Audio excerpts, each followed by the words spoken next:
Hello and welcome to this video meeting essential session presented by Movement Day.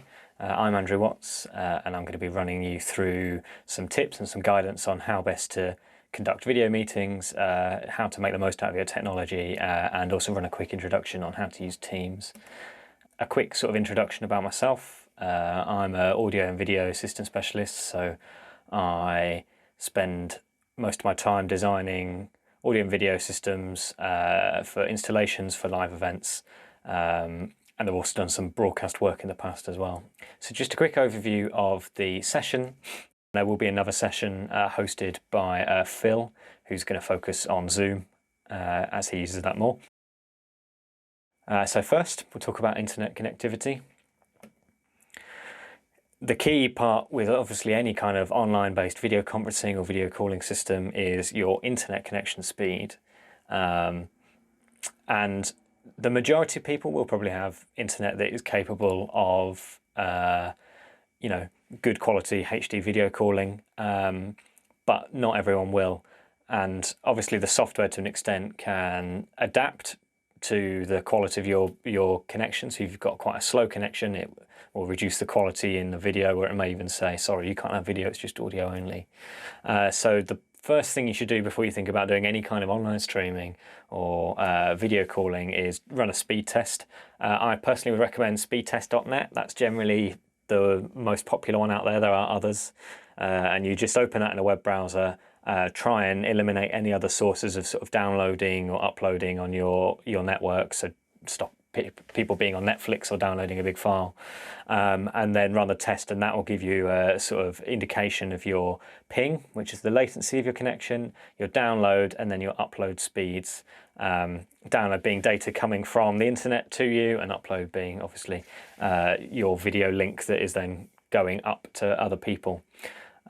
Different services need different amounts of bandwidth, and like I say, there is an element of sort of auto negotiation and bandwidth scaling, but typically speaking, if you've got more than 2 megabits per second up and down, you should be okay for video calling. Of course, if there's more than one device in your household or your location, or there's lots of devices and lots of things going on, you're going to need more than that. And generally, I'd recommend that you have a sort of 50% headroom at least. So if you're the only person needing to stream, then and you've got a 4 megabit connection, then you should be pretty confident that you're not going to have any interruptions. But if there's 3 people in your household using the internet, then you'd want to make sure that there's enough bandwidth left for you whilst they're doing their things, whether that's playing games or streaming or doing their own video calls and work and stuff like that. It'd also be worth pointing out that internet speeds can change sort of in neighbourhoods depending on how the other people in the area are using the internet connections. So it's worth doing a couple of tests at different times of the day and seeing what you get to see what you have available. In terms of making the most out of whatever speeds you come back with, I thoroughly recommend using a wired Ethernet connection where possible, because that means you're not going to have to contend with any sort of wireless problems. All you're dealing with is a direct connection to your internet through your home router. Wi-Fi and 4G are fine. 4G you'll get more delay, and the speeds can fluctuate depending on how many other people are making use of 4G in your area. And obviously, with any kind of wireless signal, the further away you are from the source of that wireless radio, the potentially weaker and slower that your connection is going to be. So if you've got quite a slow internet connection anyway, it may be better to switch over to something wired or be as close to your router as physically possible. As already mentioned, you need to keep in mind other users who are on the network. And if you have a particularly flaky internet connection, then encourage other people in your household or your location to refrain from using the internet whilst you're doing your call.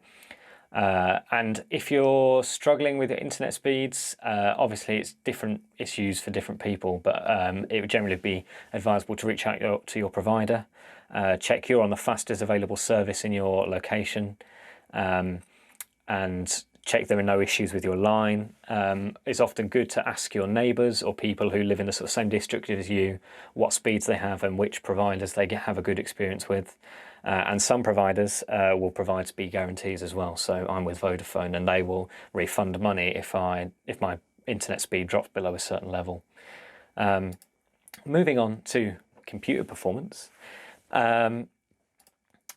System requirements, I mean, they're generally, the system requirements required to run something like Zoom or Teams are generally quite low by today's standards, but that does ramp up if you want to do screen sharing, or if you want to have, you know, Outlook and Teams and then a web browser open all at the same time and stuff like that. So the recommendation is that you have a sort of modern dual core CPU. With like an i3, an i5 or an i7 processor and 8 GB of RAM. Now you might get away with less, especially if you're just a attendee of a call rather than presenting, but it would be worth checking that you meet this, and you'll find out very quickly after 1 or 2 calls whether your requirements meet the requirements of the software that you're using. You can check on Mac by clicking on the Apple icon in the top left corner and then going about this Mac, and you'll get a window that appears with your system requirements. Or on Windows, you can go to the control panel and then to the system page, and then that'll give you the stats about your computer. It may be worth checking to see if you could fit more RAM in your computer or your laptop. Crucial.com is a good website for just entering your laptop model and make, and it will tell you the maximum that's available, and it will also provide you some options for fitting stuff. And just as a side note, if your computer is running slow and it's still using a sort of traditional hard disk drive with a spinning disk inside, I would recommend looking at getting that upgraded to an SSD, because it will make it much faster to use. It's obviously not essential for video calling, but let's say you're doing a screen share at the same time, you may find that performance boost really speeds up, you know, the operation of your computer when you're doing a demo or doing a screen share. A couple of quick tips for your computer in general. I'd recommend closing all unnecessary applications. Teams and Zoom are generally quite processor heavy pieces of software, so having only the bare essentials open is very helpful. Keep your computer secure and up to date, so make sure you've got virus protection, make sure you've got all the security patches for your operating system and the software you're using. Obviously don't install an update right before you're going to do a video call. But it's important to keep up to date, because, you know, even the best of systems have security problems. Zoom have had issues in the past, which are now resolved, but you need to make sure you update to sort of make sure you're not going to run into any issues. If you're running a Windows machine and you've had the same installation for, you know, years and years, maybe 5 years, you might benefit from a fresh installation of Windows to clear out some of the rubbish that's in the background. But obviously that's not one for, you know, the novice or intermediate computer user, so you might need assistance with that. And finally, you might have an alternative device in your household that may be better for streaming than your laptop. It may be more powerful, it may have a better camera built in, like an iPad or an iPhone. So if your laptop has a particularly bad webcam and you're not worried about doing any screen sharing, then why not do it off an iPad or a tablet? Because you'll probably find the video quality is far better.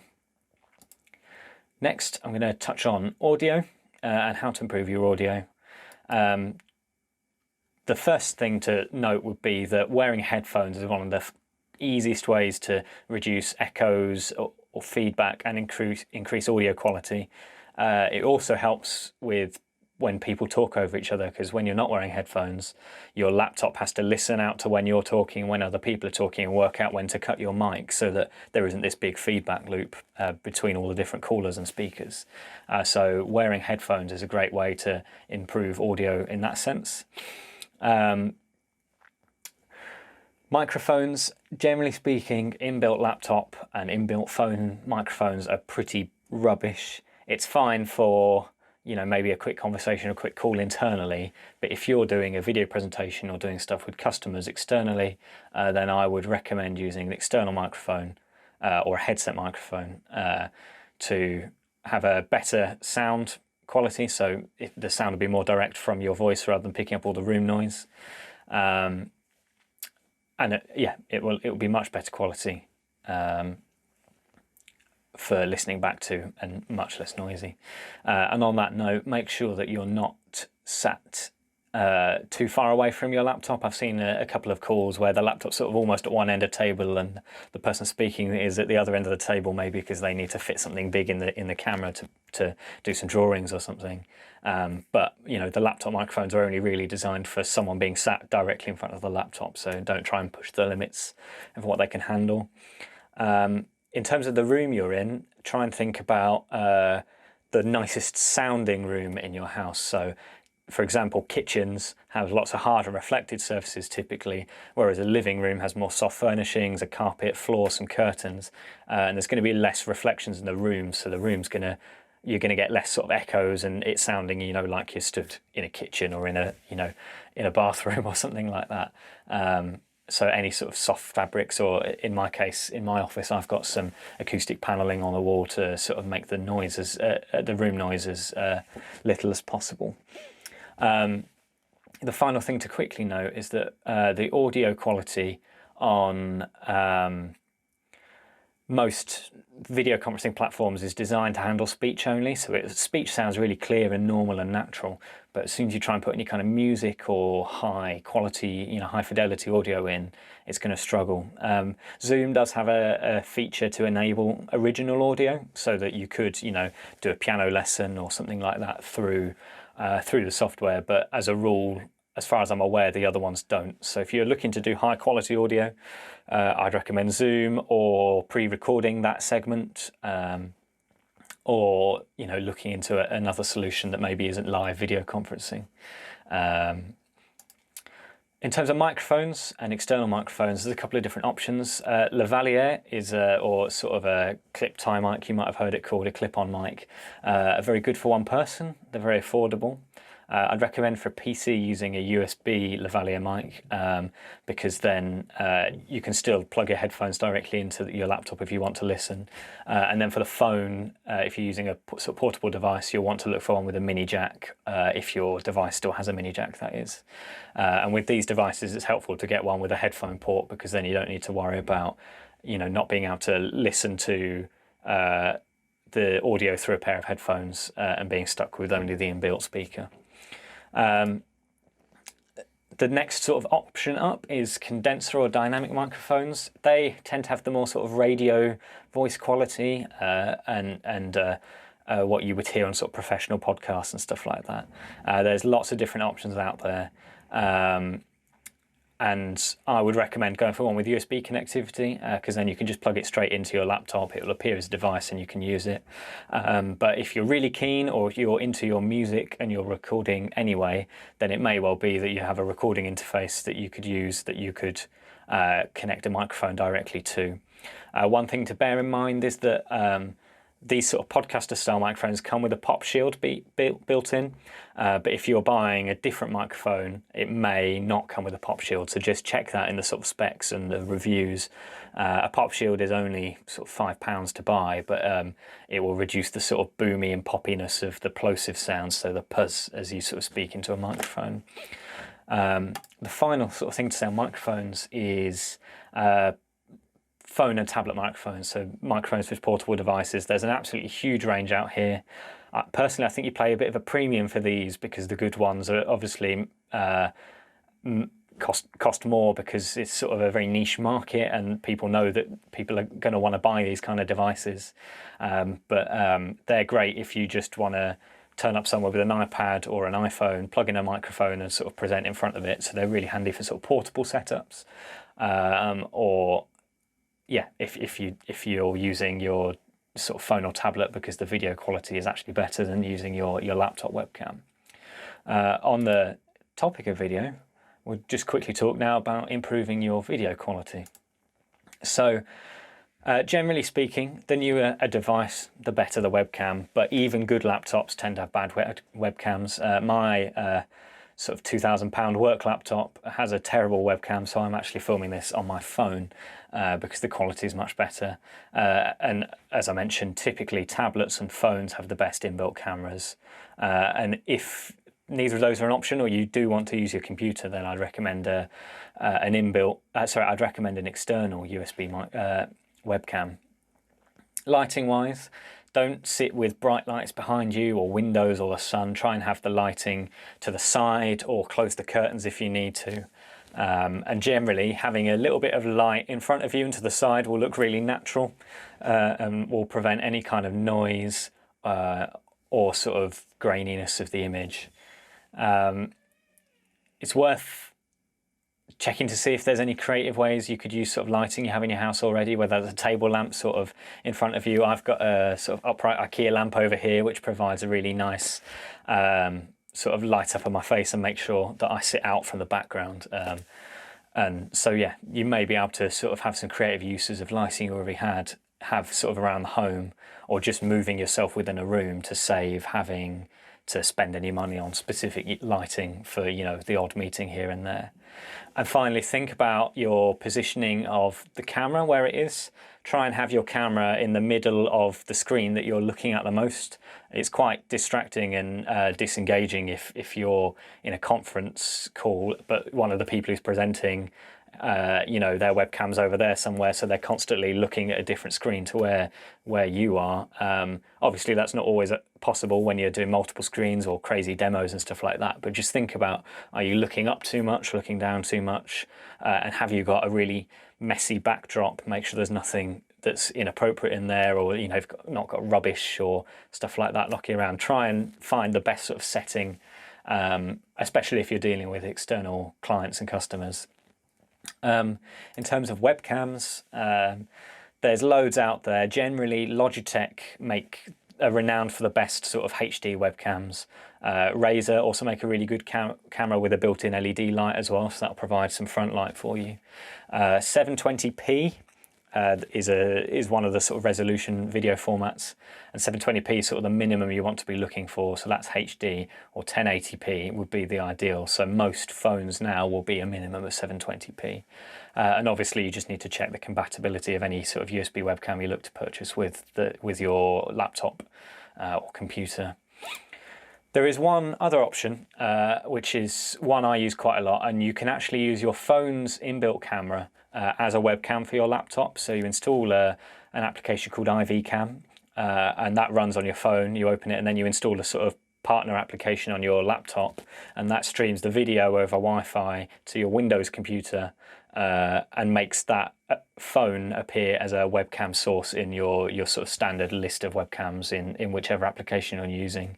There's a small fee to remove ads, but it's great, and it allows me to have a really high quality camera, but still use my laptop for presenting and stuff like that, which is really good for when I'm screen sharing, or when my computer might be in an awkward place but I want to reposition the webcam somewhere where I'm looking more directly. And then lighting, I mean, there's just hundreds of cheap LED lighting products out there. A popular one with sort of video vloggers and people on YouTube would be the sort of Ring style camera that's there.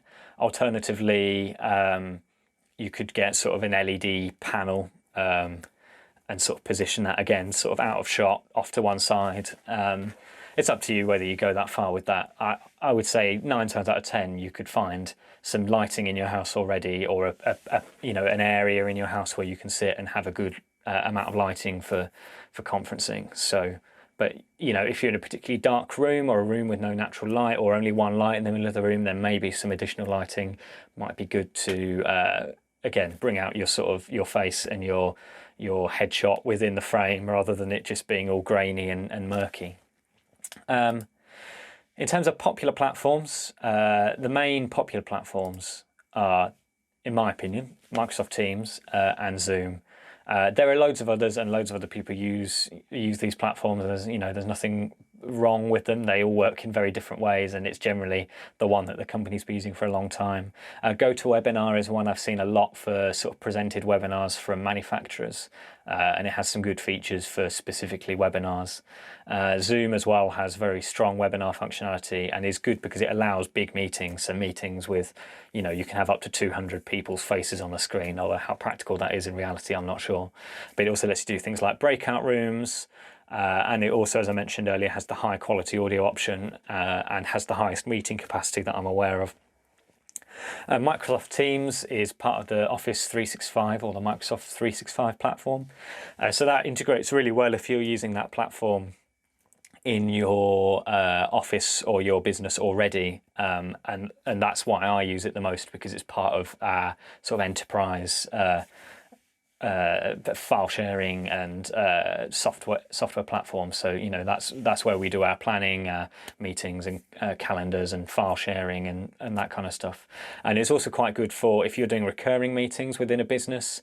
You can have one recurring meeting and then have the same set of notes and files and a chat window allocated to that meeting sort of forever, so you can dip in and out of that meeting every week and sort of continue where you left off if it's that style of meeting. So seeing as I've spoken enough about Microsoft Teams, we might as well dive in and do a quick sort of overview of the different features in Teams very quickly, how to make meetings, to start meetings, invite people, and make sure that your devices are working correctly. So I'm quickly going to run you through Microsoft Teams, just in case you're not familiar with it.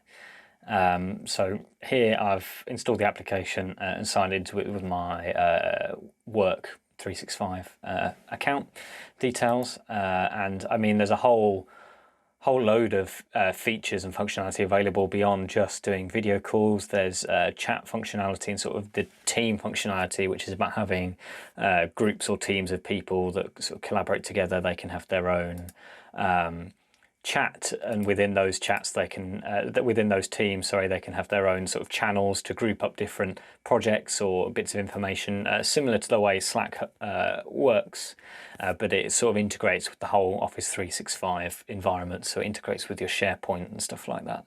But I'm going to focus on the sort of the video calling side of Teams and scheduling meetings and stuff like that. So there's the main way to organize a meeting is to go to the calendar, and here you can see you'll see all of your sort of meetings in your Outlook calendar that would appear, and all of your Teams meetings as well, so they all appear in one place.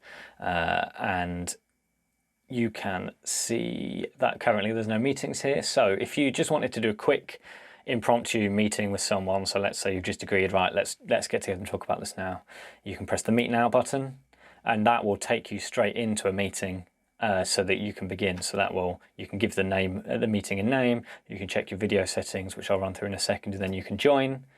And in fact, I will press join.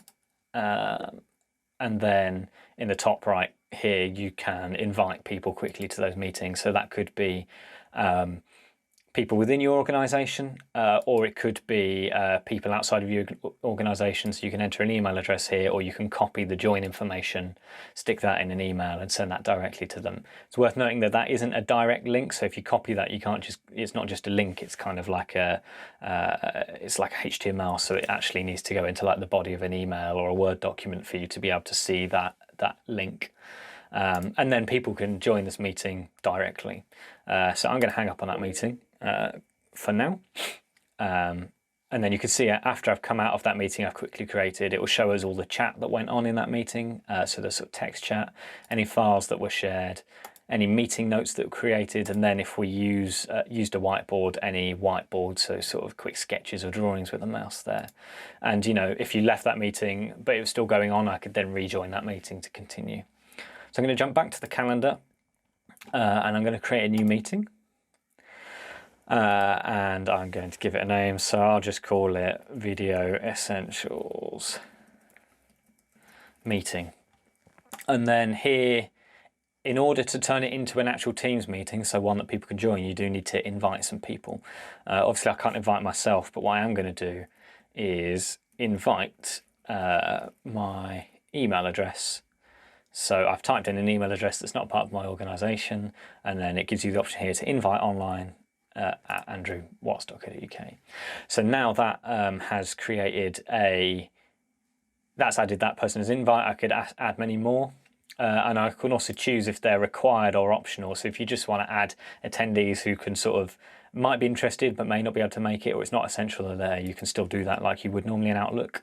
We set a date and a time, so I'm going to just set the time a little bit backwards in time so that the meeting's sort of already begun in the system, if you see what I mean. You can make it a recurring meeting, which is good, as I mentioned previously, for sort of meetings that happen every week or sort of every day. You can assign that to a channel, so if you want it to sit within a particular sort of channel you set up within one of your teams, you can do that. You can add a location if it's going to exist somewhere in the real world as well as in the virtual world, or add a Teams room, and then you can give sort of the usual descriptions that you would for a normal event or meeting invite that you would hand out. And you also get access to the scheduling assistant like you would have done in Outlook, so you can see where your colleagues are in terms of availability. So I'm going to press send, and that will fire off an email to my my other email address, which I'll just completely ignore for the time being. So if I double click on this meeting, I have up here the option to join, so I can join this meeting straight away, or you should also sometimes get a little join button here, but I don't know why that's not appeared. Anyway, so I could press join to join this meeting. You'll see here in the description it's added the join Microsoft Teams meeting. As far as I'm aware, it does that for all meetings.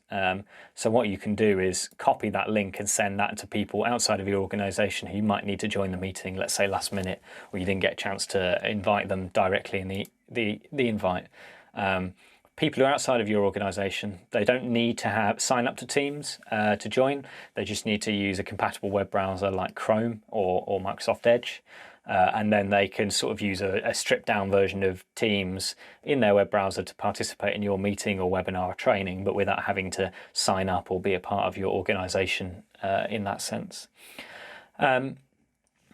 You also get meeting options, which if you click on that, the main thing it allows you to do is control who can screen share. So either just you, the organizer, other people in your organization, or anyone, which is the default. And you can choose whether people are automatically admitted into your meeting or whether they're sort of held in a lobby and then you approve them on a one-by-one basis. And you can set that at an organisation level as well. So people in your organisation are automatically admitted, and people outside of your organisation you have to accept into the meeting. So that's good. I won't open that now because that's actually going to open it up in a web browser, which I haven't set up my recording to do. But there's very few options that appear. It will just open up the lobby option basically, and the screen sharing sort of permissions. So what I'm going to do now is join my meeting, and whenever you join any Teams meeting, it will give you a preview of the video. You can turn that on and off, and if you turn it off, you'll get a nice little picture of you, and if you turn it on, then obviously you get webcam. You can mute or unmute your microphone, which is handy if you are late to a meeting. Obviously you don't want to enter with your microphone live. Typically I enter all of my meetings with a microphone off and then turn it on manually afterwards.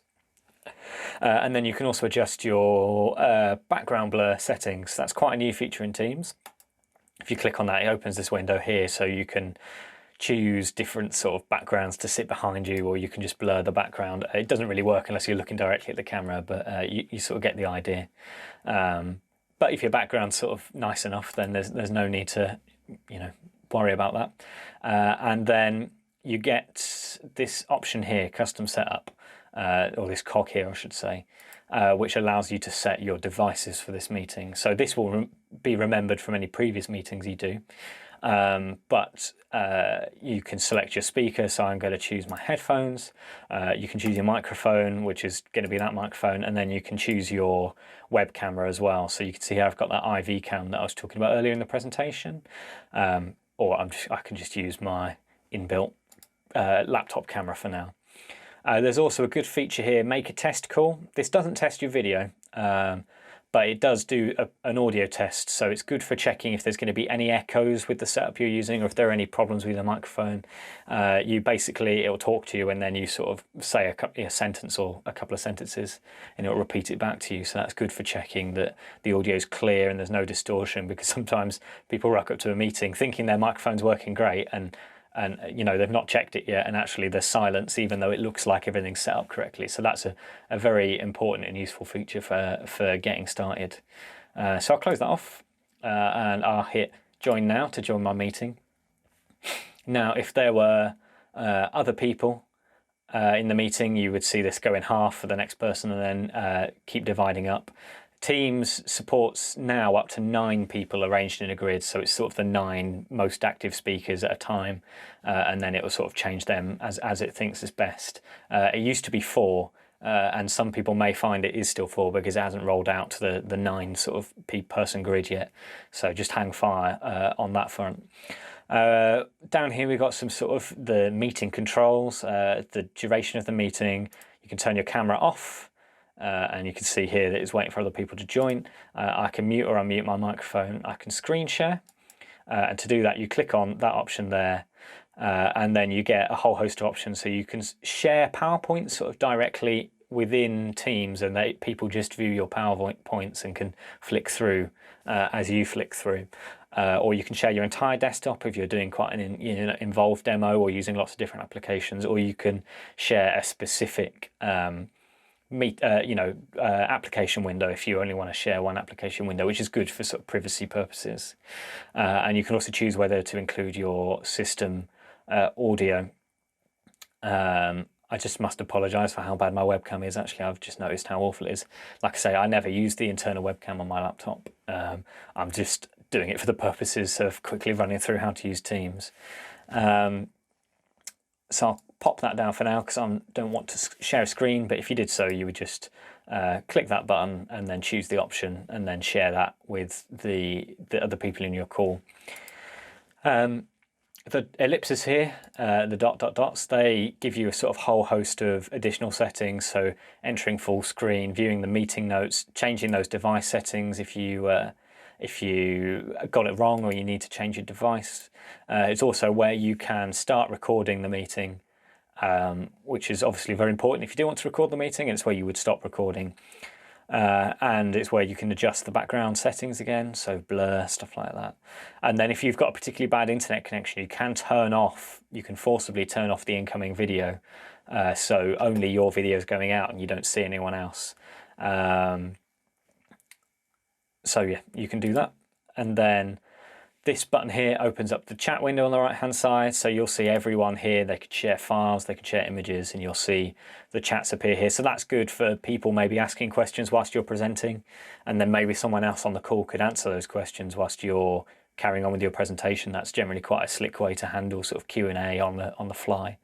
And then show participants just shows everyone in the meeting and the sort of state of their microphones. So it's just me in here currently, but again, we get the option to invite other people if we need to, copy the join information, and then you have that manage permissions button there will take you to the page for sort of choosing who can join the meeting and setting who can screen share basically. And this is where people who are in the lobby waiting to join the meeting will appear, and you can sort of tick or cross to say yes or no as to whether you want them to join in the into the meeting.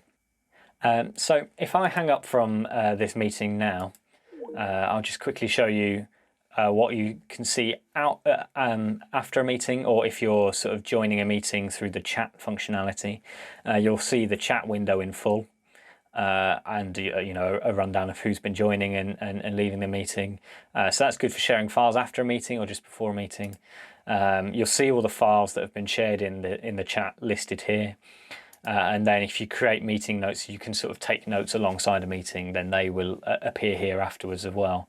And they will appear on the left-hand side here. So you'll if I bring up here my recent chats, and I'll make sure to blur out all my recent chats with other people, but you'll see like I've got meetings here and I can click on the meeting, and you can see I can go back and review all the chats and all the files that have been shared with that meeting after the event, which is great for going back to things without having to make sure that you saved something or downloaded something. So that's a really handy feature.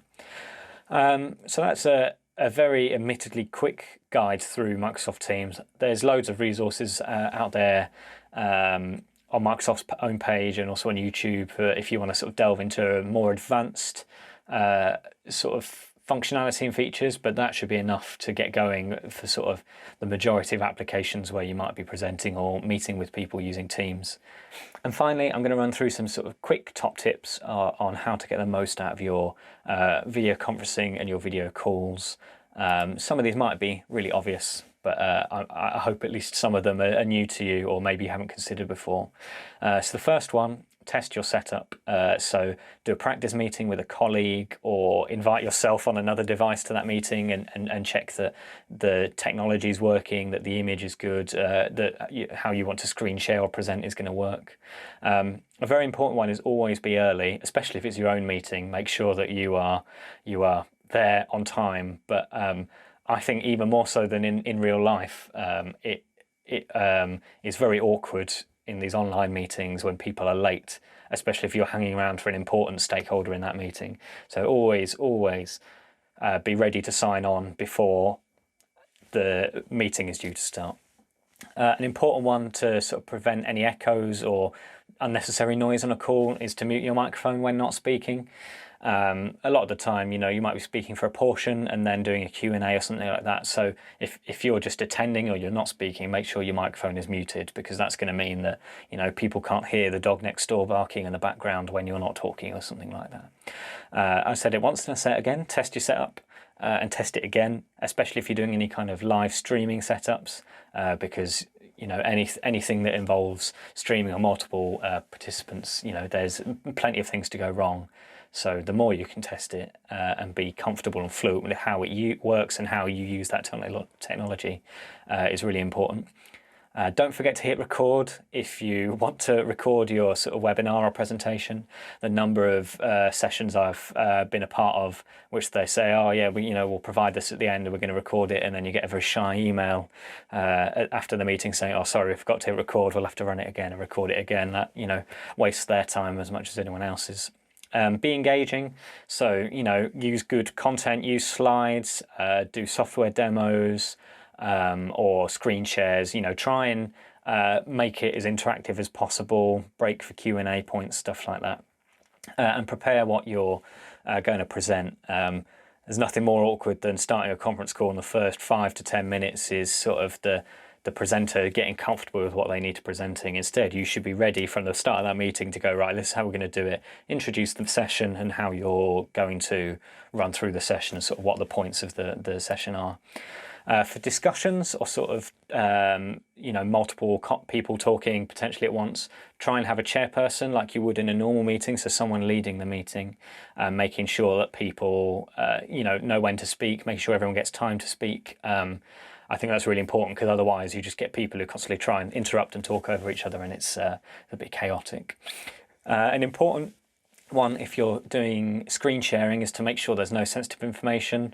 A lot of webinars I've been involved in, people have had to edit the recording before they send it out because they accidentally showed all of their business emails halfway through. So make sure that you're careful with that. Look into the camera when talking.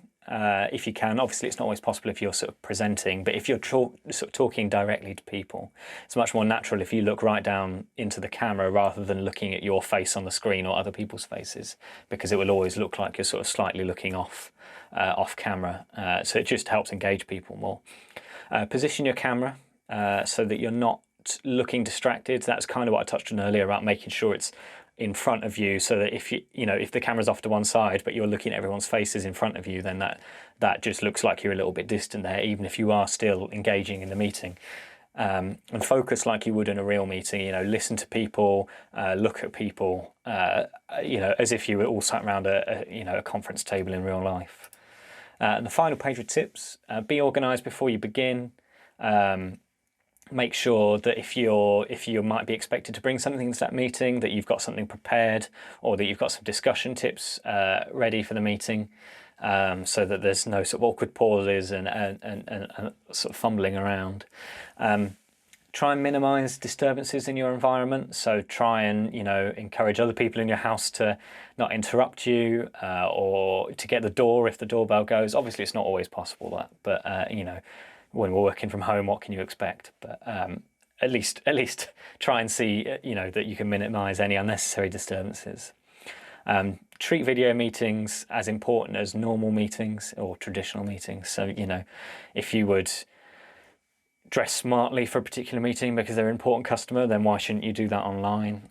You know, introduce yourself like you would introduce yourself in real life, you know, especially if it's been an hour-long meeting and you're only just beginning to talk, it's your first time to talk. Make sure you introduce yourself to new people.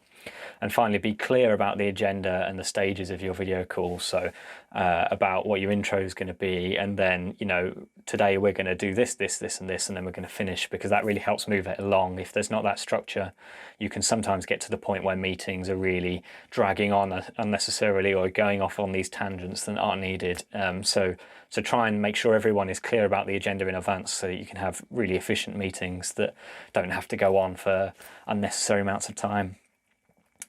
So that's all from me. I appreciate this video was a little over half an hour, which was what I was trying to aim for, but hopefully that's given you some useful information. If you've got any questions, feel free to reach out to me on LinkedIn, and I'd be more happy to try and assist you where possible.